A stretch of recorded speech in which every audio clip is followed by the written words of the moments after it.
உலகம் சுற்றும் வர்ணம் FM. ஆச்சரியமான சுவாரஸ்யமான விளையாட்டு சினிமா என உலகம் சுற்றும் வர்ணம் FM வார நாட்களில் இரவு 10 மணிக்கு.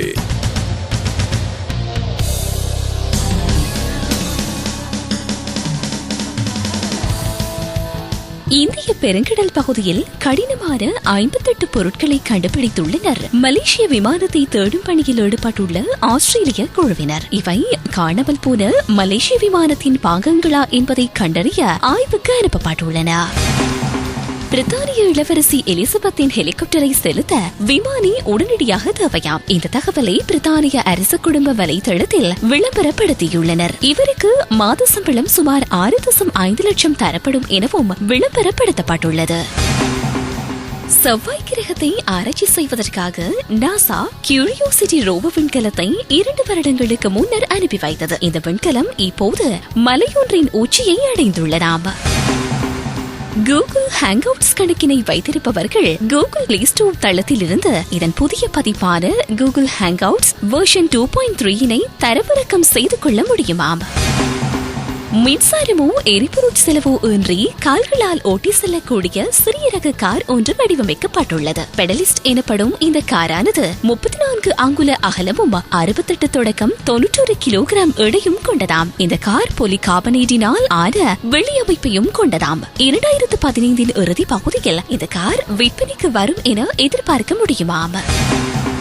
மலையக இலக்கியத்தின் முன்னோடிகளில் ஒருவரும் மக்கள் கவிமணி என போற்றப்படுபவருமான சி.வி. வேலுப்பிள்ளை அவர்களின் 100வது ஜனன தின ஆண்டு இதுவாகும். அன்னாரது 100ஆண்டு நிறைவையொட்டி அவரது நிழல் படம் பதித்த தபால் முத்திரை வெளியீடும் 100ஆண்டு விழா கொண்டாட்டமும் எதிர்வரும் 21ஆம் தேதி இடம்பெறவுள்ளது. உலகம் சுற்றும் வர்ணம். சிங்கப்பூரில் இடம்பெற்ற ஆசிய வலைப்பந்தாட்ட சாம்பியன்ஷிப் இறுதி ஆட்டத்தில் சிங்கப்பூர் அணி 59-41 என்ற ரீதியில் இலங்கை அணியை வெற்றி கொண்டது. இந்நிலையில் இலங்கை அணி இந்த போட்டியில் 2ஆம் இடத்தை பெற்றுக் கொண்டது.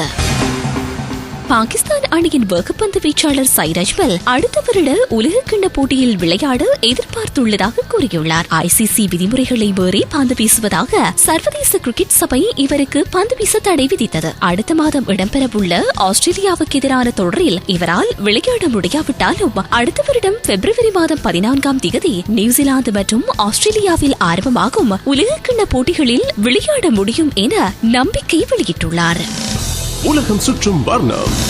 மலேசியாவில் இடம்பெற்ற சைமா திரைப்பட விருது வழங்கும் விழாவில் தனுஷுக்கு மரியான் திரைப்படத்துக்காக சிறந்த நடிகருக்கான விருது வழங்கப்பட்டுள்ளது. வேலைப்பளு காரணமாக தனுஷினால் விழாவில் சமூகமளிக்க முடியவில்லை. இதனால் தனுஷுக்கு பதிலாக இந்த விருதை சிம்பு பெற்றுக் கொண்டுள்ளார். சிம்புவுக்கும் சைமா திரைப்பட குழுவுக்கும் தனுஷ் தன்னுடைய ட்விட்டர் பக்கத்தில் நன்றி தெரிவித்துள்ளார். ஆக்ஷன் கிங் அர்ஜுனின் ஜெய்ஹிந்த் திரைப்படம் பாகம் 2 ஜெய்ஹிந்த் பாகம் 1 தொடர்ச்சி அல்லவென அர்ஜுன் உறுதியளி. இந்த படத்தின் ட்ரெய்லர் இன்று வெளியானமை குறிப்பிடத்தக்கது.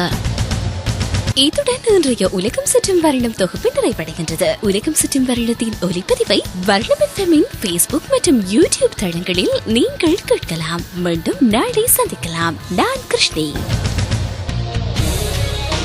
உலகம் சுற்றும் வர்ணம் FM. ஆச்சரியமான சுவாரஸ்யமான விளையாட்டு சினிமா என உலகம் சுற்றும் வர்ணம் FM வார நாட்களில் இரவு 10 மணிக்கு.